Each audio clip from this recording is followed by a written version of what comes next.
Hello guys, यो चाहिँ मोमोको लागि चाहिँ अचार बनाउनको लागि हामीले रेडी गरिरहेका छौँ होइन। यसको लागि चाहिँ के चाहियो भने पहिला सुरुमा चाहिँ टमाटर, मैले चाहिँ यति चाहिँ टमाटर हेर्नुहोस् त, टमाटर लिएको छु।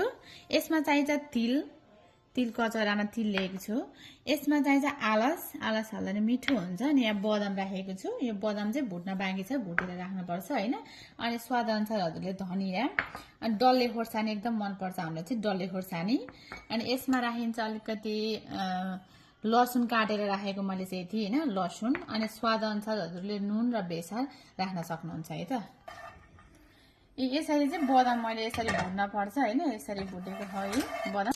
यो चाहिँ आलस हो, यसमा चाहिँ तेल छ होइन। यो चाहिँ सर्व पड्केपछि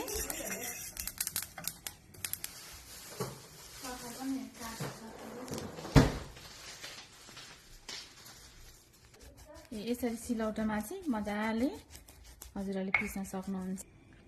यसमा चाहिँ जिरा तेल हालेको छु मैले। यसमा जिरा फुराउने हल्का हल्का अलिकति ब्राउन भएपछि यसमा मजाले लसुन राख्ने।